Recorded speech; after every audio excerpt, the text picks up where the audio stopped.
Kalena dhamma sawanang etamang kalamutamang. Kita masuk pada video part 14, yaitu video part terakhir dalam pembacaan e-book Be Happy. Dalam video terakhir ini, kita akan membacakan 3 subbab terakhir, yaitu subbab 25, hidup harmonis dengan semua, subbab 26, kita bisa mengubah diri sendiri, dan subbab 27, kemuliaan manusia. Judul buku Be Happy, judul asal Why Worry, penulis Sri Dhammananda, penerjemah Handaka Wijananda, penata Intan Dita Diwara, penerbit Ehipasiko Foundation, cetakan Oktober 2016. Baiklah, kita mulai. Bab 4, subbab 25, hidup harmonis dengan semua. Hidup harmonis dengan yang lain berarti hidup harmonis dengan alam, dan alam pun akan melindungimu. Satu unsur penting dalam kehidupan yang bahagia adalah kemampuan untuk hidup harmonis dengan yang lain. Untuk mencapai hal ini, kita mesti mengerti bahwa ada banyak jalan yang bisa dilalui untuk sampai pada tujuan yang sama. Karenanya, kita mesti tidak terlalu kecewa jika orang lain menjalani kebiasaannya sendiri atau memiliki pendapat yang berbeda dengan kita. Cara dan kebiasaan. Standar cara yang baik berbeda dari masyarakat yang satu dengan yang lain. Di beberapa negara, tamu di jamuan makan diharapkan untuk makan dengan bunyi seribut mungkin. Juga tak akan dianggap tak sopan jika tamu-tamu itu bersendawa setelah makan, karena ini pertanda mereka sungguh-sungguh menikmati hidangannya. Makan langsung dengan jari dipandang rendah oleh sebagian orang. Bagi yang lain, makan nasi dengan sendok dan garpu bagai pacaran dengan perantara penerjemah. Cara makan seperti itu bisa dianggap kasar di masyarakat lain. Sementara di satu tempat, memasukkan jari ke dalam mulut atau hidung dianggap sangat menjijikkan. Di tempat lain, perbuatan ini biasa-biasa saja. Sebagian orang merasa sungguh direndahkan jika dipukul dengan sepatu. Sementara bagi orang lain, memukul anak dengan sandal adalah hal biasa. Di dunia ini, dengan berbagai perbedaan agama, ada banyak hal yang pantas dan tidak pantas yang harus kita pelajari dan hormati. Jika tidak, kita berisiko menyinggung budaya lain. Tentu saja, di antara orang-orang yang maklum akan perbedaan, kita dapat bergurau mengenai kebiasaan orang lain dan diri sendiri. Kita akan paling jelas menemukan keunikan dalam cara dan kebiasaan ketika melancong. Kita mesti tidak terlalu cepat menghakimi mana cara yang tepat dan bukan. Pada dasarnya, suatu cara bukanlah baik atau buruk. Namun ketika suatu cara menyinggung perasaan orang lain, maka cara ini bisa dianggap cara yang buruk. Kita hidup dalam dunia yang terus berubah. Kita mesti tidak terikat secara membuta dengan tradisi, adat, cara, dan ritual yang dipraktekkan oleh nenek moyang kita yang melakukan praktek ini sesuai dengan kepercayaan dan kapasitas pengertian mereka yang lazim pada saat itu. Memang ada cara dan tradisi baik yang diturunkan nenek moyang kita, sementara yang lain kurang bermanfaat. Kita mesti mempertimbangkan dengan pikiran yang terbuka, apakah praktek-praktek itu masih sesuai dan penting dalam dunia modern ini? Dalam Kalama Sutta, Buddha telah memberikan nasihat berikut ini, berkenaan dengan kebiasaan, tradisi, kepercayaan, dan adat istiadat. Jika kalian tahu bahwa sesuatu itu tidak bermanfaat dan buruk bagi kalian dan yang lain, tinggalkan itu. Jika kalian tahu bahwa sesuatu itu bermanfaat dan baik untuk kalian dan yang lain, ikutilah. Ada orang tua yang tak bisa menoleransi gagasan modern dan gaya hidup generasi muda sekarang ini. Mereka mengharapkan anak mereka mengikuti kebiasaan dan tradisi leluhur mereka. Alih-alih menganut sikap seperti itu, mereka seharusnya membolehkan anak-anak itu tumbuh seiring zaman, jika aktivitas yang dilakukan tidak merusak. Para orang tua harus ingat bagaimana orang tua mereka sendiri keberatan atas perilaku-perilaku populer pada masa muda mereka. Perbedaan persepsi antara orang tua konservatif dan generasi muda merupakan sumber konflik yang umum terjadi dalam keluarga. Ini tidak berarti orang tua mesti ragu-ragu membimbing anak mereka jika mereka telah menjalani nilai-nilai yang salah. Namun ketika mengkoreksi anak mereka, orang tua mesti memperhatikan prinsip bahwa pencegahan lebih baik daripada hukuman. Orang tua harus menjelaskan kepada anak mengapa mereka tidak setuju atau setuju dengan nilai-nilai tertentu. Mengakui hak orang lain untuk tampil beda. Jika cuma hidup sendiri, kita tak akan punya masalah perbedaan pendapat. Namun, jika kita telah memutuskan untuk hidup dalam masyarakat, kita mesti belajar menghormati dan berhadapan dengan pandangan dan pendapat orang lain, meskipun pendapat itu berbeda dengan pemikiran kita.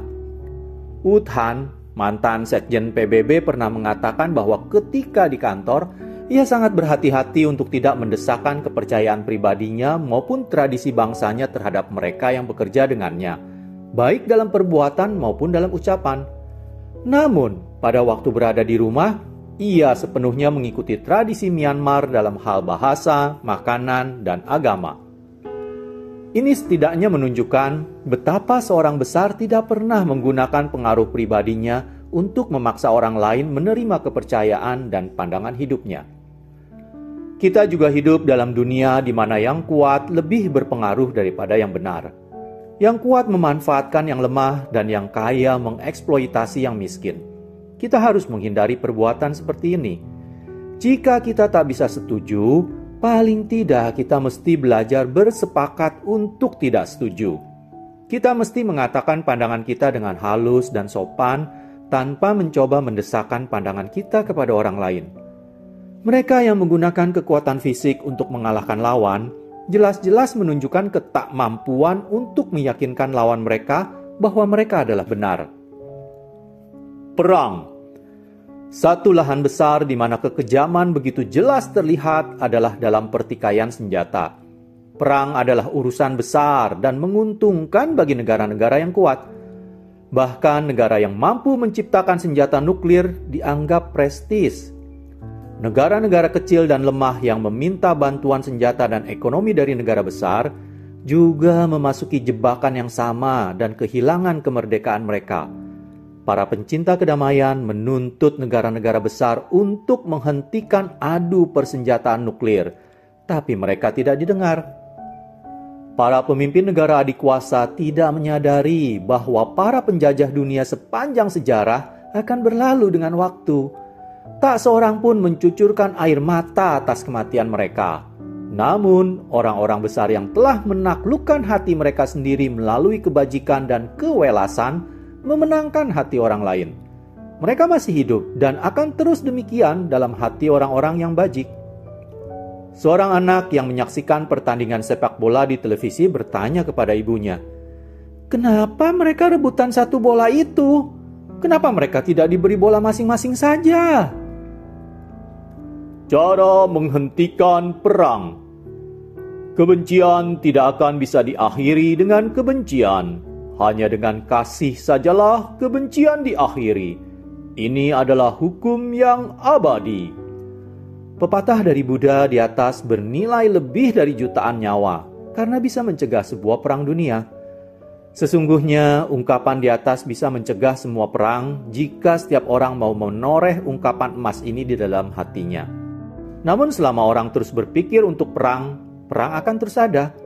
Karena perang itu diciptakan oleh pikiran kita yang dipenuhi ketamakan, kebencian, dan kegelapan.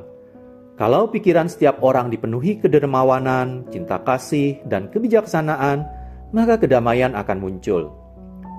Kita merasa senang dengan mereka yang setuju dengan kita, tapi pertumbuhan pribadi timbul dalam situasi di mana terdapat perbedaan pandangan. Kadang pandangan orang terhadap sikap dan perbuatan kita bisa jadi bukan sesuatu yang enak kita dengar. Namun, jika kita mendengarkan dengan seksama, akan kita sadari bahwa mungkin pendapat itu ada benarnya juga.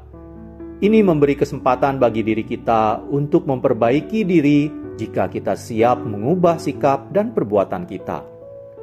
Dunia ini mirip taman dengan aneka bunga. Seperti lebah yang mengumpulkan madu dari bunga, kita mesti selektif dalam memilih apa yang baik dan meninggalkan apa yang tak berguna. Tidaklah mungkin bagi kita untuk menyenangkan setiap orang, karena setiap orang punya pendapat yang berbeda dalam setiap hal. Kita tidak bisa menyenangkan semua orang. Suatu hari, seorang laki-laki beserta anaknya membawa seekor keledai ke pasar. Di tengah jalan, beberapa orang melihat mereka dan mencemooh. "Lihat tuh orang bodoh, mengapa tak mereka naiki saja keledainya?" Laki-laki tersebut mendengar cemooh itu dan meminta anaknya menaiki keledai, sembari ia berjalan di sampingnya. Seorang perempuan tua melihat mereka dan berkata, "Sudah terbalik dunia ini, sungguh anak tak tahu diri. Enak saja dia duduk di keledai, sedangkan ayahnya yang tua disuruh berjalan." Jadi, kali ini anak itu turun dari punggung keledai dan ayahnya yang naik. Beberapa saat kemudian, mereka berpapasan dengan gadis muda. "Mengapa kalian berdua tidak menaiki keledai ini bersama-sama?" Mereka menuruti nasihat gadis itu dan bersama-sama menunggangi keledai mereka. Tak lama sekelompok orang lewat berkata, "Binatang malang, dia harus menanggung beban 2 orang kejam itu." Sampai di sini ayah dan anak itu jadi muak. Mereka memutuskan untuk memanggul keledai itu untuk membungkam mulut semua orang. Kejadian ini membuat orang malah tertawa terpingkal-pingkal dan menyoraki, "Lihat, manusia keledai memanggul keledai." Tentu saja sang keledai tak sudi diperlakukan seperti itu. Ketika berada di tepi sungai, ia meronta membebaskan diri. Akhirnya, ayah, anak, dan keledai itu semuanya tercebur ke sungai. Jika Anda berusaha menyenangkan semua orang, pada akhirnya Anda tidak akan menyenangkan siapapun dan hanya akan mendapatkan kesulitan. Kesabaran dan toleransi. Mereka yang mampu tetap ceria pada masa-masa sulit akan dihormati dan menjadi sumber inspirasi bagi yang lain. Mereka bisa menghindarkan masalah dengan melihat sisi terang setiap kejadian. Orang bijaksana mampu menghindarkan terjadinya pertengkaran dengan menjawab pernyataan yang diarahkan kepadanya dengan lelucon. Pada waktu orang melontarkan lecehan, kita mesti belajar cara menghadapinya dengan lembut dibumbui humor. Lelucon untuk pembuat lelucon.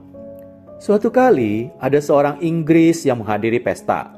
Ketika ia meninggalkan ruangan sejenak, teman-temannya bersekongkol membuat lelucon untuknya. Mereka melukis kepala keledai di punggung jaketnya. Pesta pun usai, dan ketika pria itu mengambil jaketnya, ia melihat coretan di jaketnya.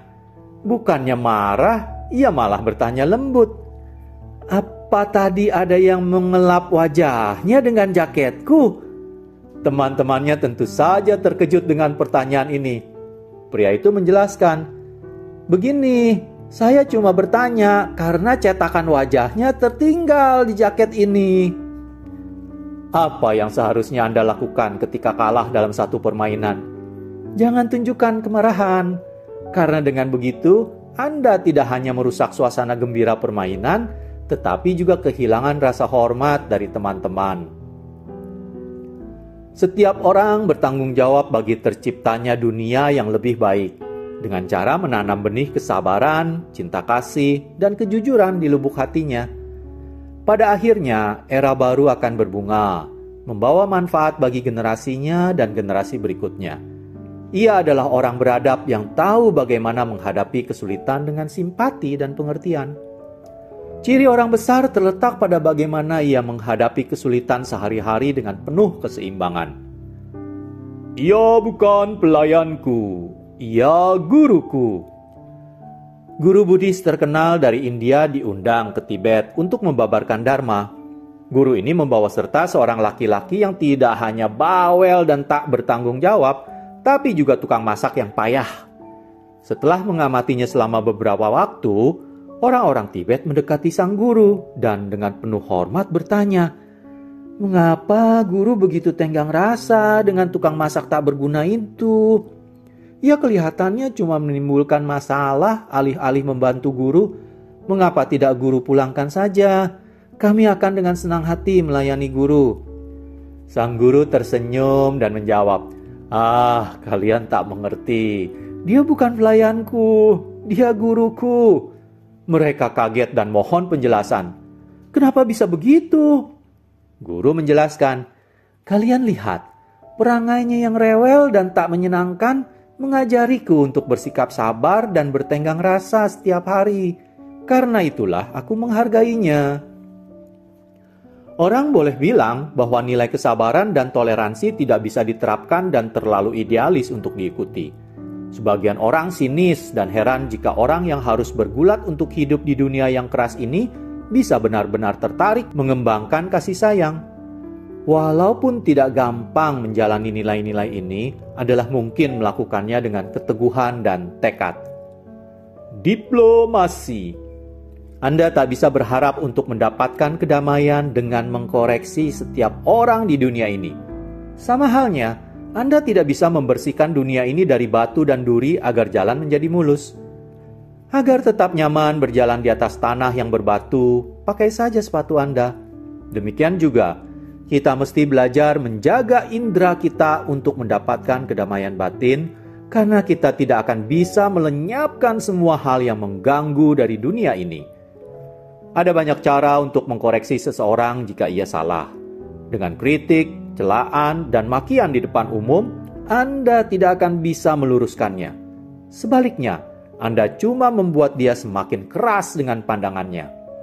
Jika Anda berbicara dengan taktis dalam menunjukkan kesalahannya, ia akan lebih mau mendengarkan, dan suatu hari ia akan berterima kasih atas bimbingan dan kebaikan Anda.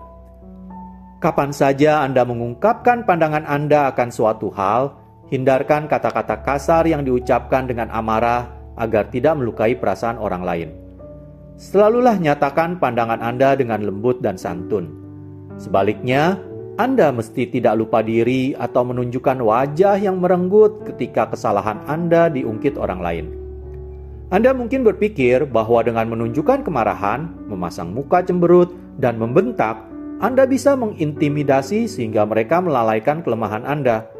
Ini adalah sikap yang salah.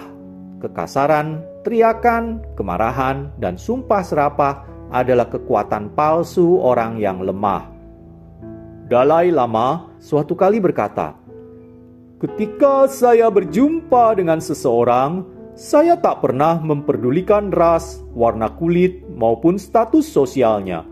Yang saya rasakan adalah saya sedang berjumpa dengan sesama anggota keluarga manusia."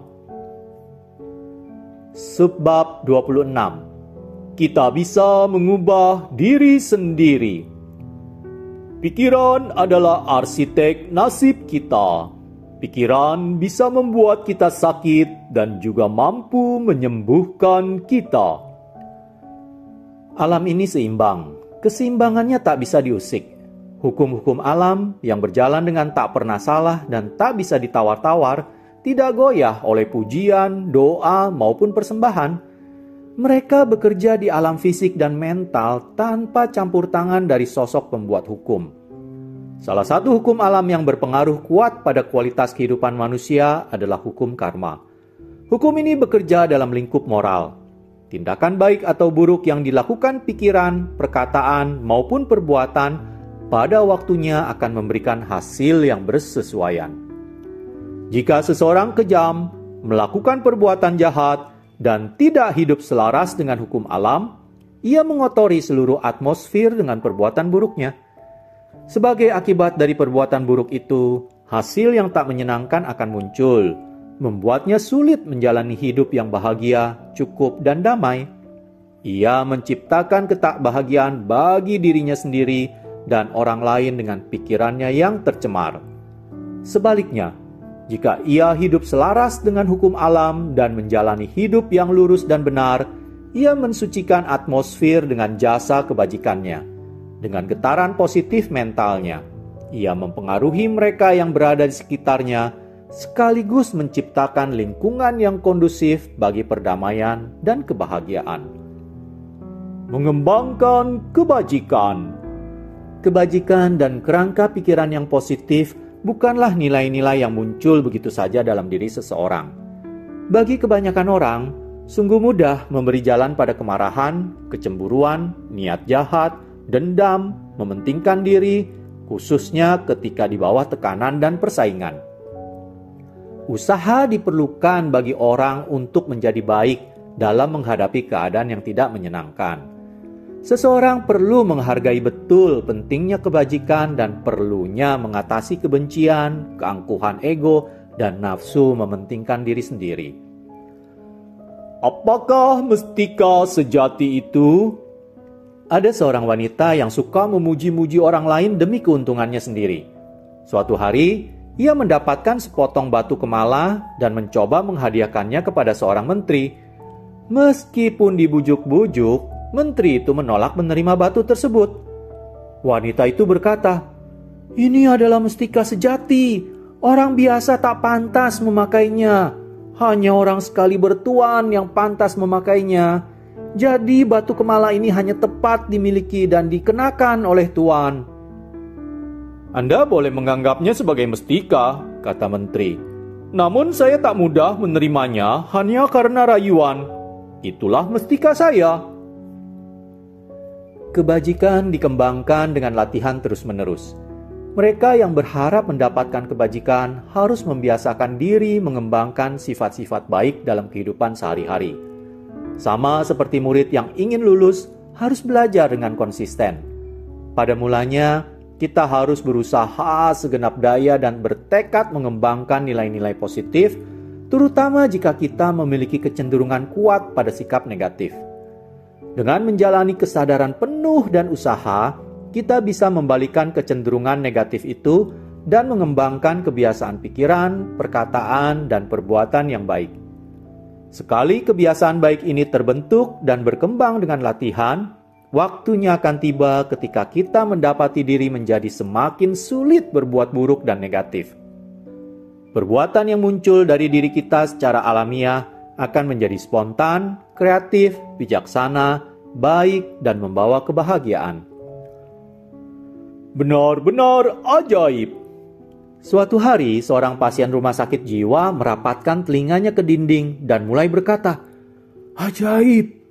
Saat itu dokter datang menjenguknya. Pasien itu berteriak, "Dokter, kesini dan dengarkan. Ini benar-benar ajaib." Sang dokter, tanpa berpikir bahwa ia sedang berada di rumah sakit jiwa, mendekat dan ikut mendengarkan ke dinding. Tapi ia tidak mendengar apapun dan berkata, "Lah, tidak ada apa-apa." "Justru itulah saya minta dokter untuk mendengarkan betapa ajaibnya," kata si pasien. Pikiran itu dahsyat, penuh kekuatan, pencipta kebaikan dan kejahatan. Pikiran adalah sumber segala kejahatan dan segala kejahatan adalah ciptaan pikiran. Pikiran juga bisa menjadi sumber segala kebahagiaan, kemakmuran, dan kesenangan karena semua keadaan ini juga buatan pikiran. Tidakkah mengherankan bahwa sekalipun pikiran ada di dalam kita, namun kita tidak mengenal sifatnya? Pembukaan Undang-Undang PBB berbunyi, "Karena dalam pikiran manusialah perang tercipta, maka dalam pikiran manusialah benteng perdamaian harus didirikan." Dari sini kita bisa memahami bahwa perdamaian tidaklah turun dari surga. Membaca pikiran orang lain. Seorang pembaca pikiran profesional mencari nafkah dengan mengaku mampu membaca pikiran orang lain. Suatu hari, seorang anak muda datang kepadanya. Ia menunjukkan kepadanya sepotong tongkat besar dan berkata, "Bacalah pikiranku, apakah aku akan memukulmu atau tidak?" Pembaca pikiran tersebut mengetahui kesulitan yang sedang ia hadapi. Kalau dia menjawab, "Ya," anak muda itu akan memukulnya sungguhan. Kalau ia menjawab tidak, anak muda itu akan membantah dan tetap akan memukulnya. Tak mampu membaca pikiran anak muda itu, pembaca pikiran tersebut memutuskan bahwa yang terbaik adalah tidak mengatakan apa-apa. Dengan diam saja seperti ini, penipuannya terbongkar. Buddha tidak menganggap kejahatan sebagai sesuatu yang harus ditebus melalui juru selamat. melainkan merupakan kotoran yang muncul dari ketakwaan yang harus dibersihkan dengan kebijaksanaan. Beliau menolak fiksi teologi yang percaya bahwa manusia dikutuk oleh Tuhan, lahir dalam dosa, dilingkupi ketakadilan, dan ditakdirkan untuk menderita. Dalam pandangan Sang Cerah, setiap orang memiliki kemampuan untuk meraih kebajikan, dan bahkan orang yang paling jahat pun mampu dengan upaya sendiri menjadi makhluk yang termulia. Dan kejahatan apapun, betapapun beratnya, tidak dihukum dengan penderitaan abadi yang tak berkesudahan. Bayangkan pikiran sebagai sebuah alat. Pikiran bisa bermanfaat jika digunakan secara benar atau merusak jika digunakan secara salah. Pilihan ada pada kita. Satu pikiran tunggal bisa menghasilkan serangkaian perbuatan yang bisa membawa kebahagiaan maupun penderitaan. Dengan alasan inilah, begitu banyak penekanan diberikan pada latihan pikiran dalam ajaran Buddha, karena pikiran yang terlatih baik jelas merupakan kunci bagi hidup yang bahagia, damai, dan memuaskan. Pikiran itu seperti arus listrik. Arus listrik bisa membunuh orang atau membuat rumah menjadi terang, tergantung bagaimana penggunaannya. Demikian pula, orang yang melakukan kejahatan dan mengabaikan hukum tentang pikiran cuma akan mengundang penderitaan. Sebaliknya, penguasaan terhadap pikiran bisa membawa kebahagiaan besar. Buddha bersabda, "Pikiran itu terang adanya, energi yang murni pada hakikatnya. Hanya saja ia terkotori oleh noda-noda." Tidaklah gampang mengendalikan pikiran yang jahat dan bahkan lebih sulit melepaskan diri dari pikiran yang dipenuhi ketamakan, kebencian, dan kegelapan yang hanya bisa dilenyapkan dengan pelatihan batin. Pikiran ada di balik semua perbuatan kita, dan pengulangan perbuatan-perbuatan ini akan membentuk tabiat kita. Jika kita berpikir baik, kita menjadi baik. Jika kita berpikir kejam, kita menjadi kejam. Jika kita berpikir dengan tipu muslihat, kita menjadi penipu. Jika kita berpikir dengan jujur, kita menjadi jujur. Dan jika kita berpikir dengan welas, kita menjadi welas. Demikianlah pengaruh pikiran terhadap sifat dan perilaku kita. Misi kita. Karenanya, penting bagi kita untuk mengembangkan pikiran yang penuh kewelasan dan kebijaksanaan untuk mengembangkan nilai-nilai kemanusiaan. Kita mesti merasa bahagia terlahir sebagai manusia. Terlahir sebagai manusia merupakan buah perbuatan baik kita pada masa silam. Sebagai manusia, kita memiliki kesempatan yang tak tertandingi untuk berbuat baik dan mengembangkan kebijaksanaan, yang karenanya akan menghadirkan kebahagiaan dan kesejahteraan bagi kita. Marilah kita jalani kehidupan yang bertujuan dan meningkatkan kualitas keberadaan manusia. Kita jangan menyia-nyiakan kelahiran kita sebagai manusia dengan melakukan perbuatan jahat yang pasti membawa kesengsaraan.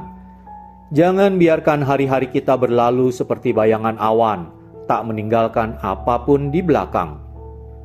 Apa yang diperlukan sekarang ini kembali pada kebijaksanaan masa lalu yang juga merupakan kebijaksanaan tertinggi pada masa depan.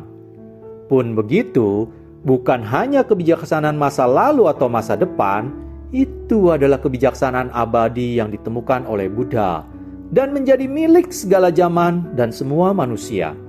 Itu adalah kebijaksanaan Dharma. Kebijaksanaan ini bagai sumur yang dalam, penuh mata air yang segar. Marilah kita reguk mata air kebijaksanaan ini, kedamaian abadi dan kemajuan sebenarnya bagi setiap orang dan bangsa. Subbab 27. Kemuliaan manusia.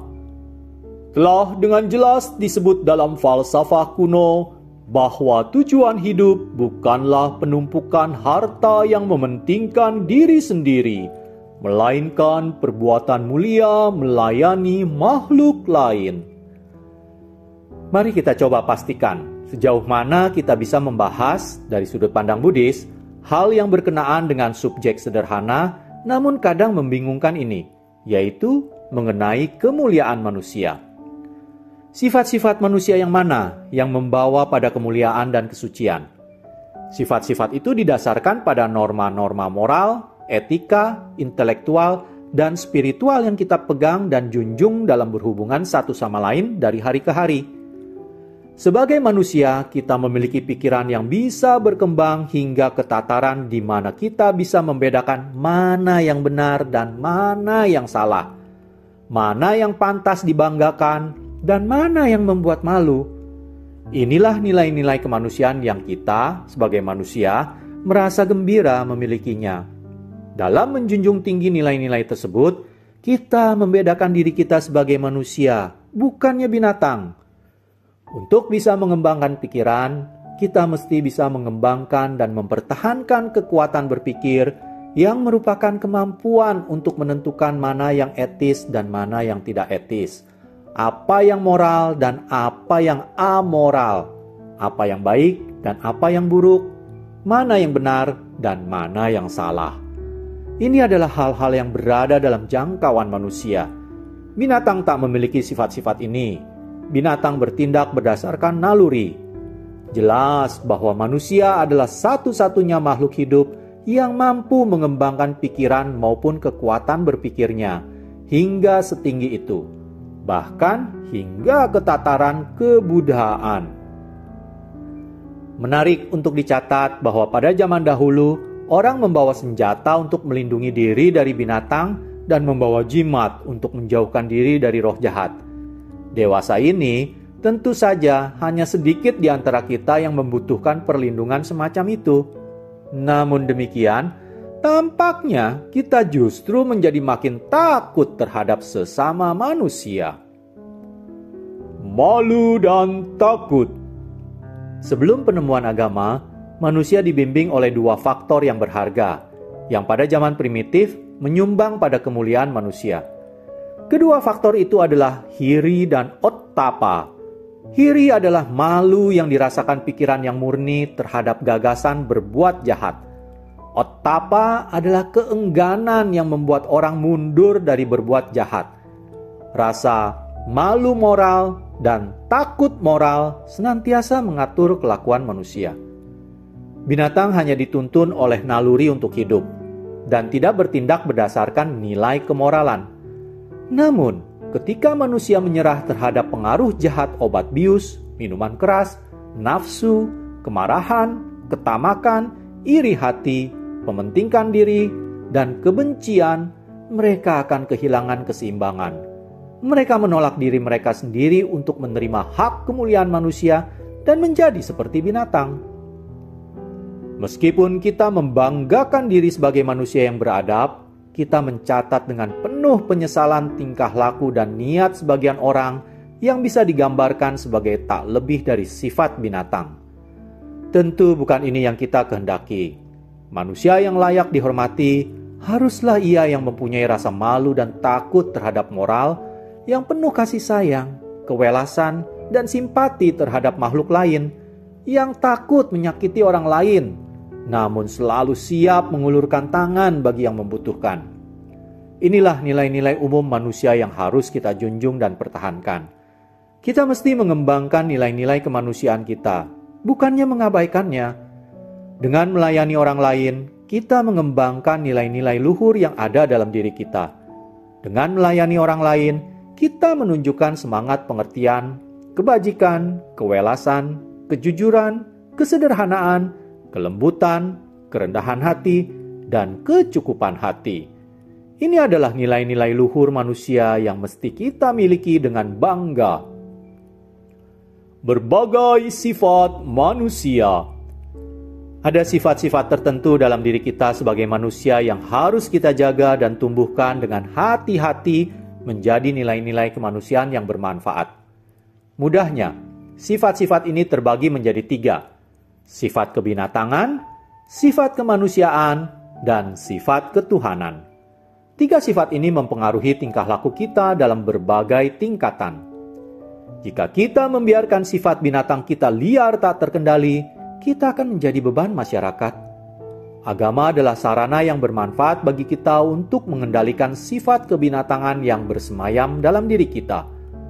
Agama dengan ajaran luhur dari guru-guru terkemuka harus menjadi pelita bagi perilaku manusia.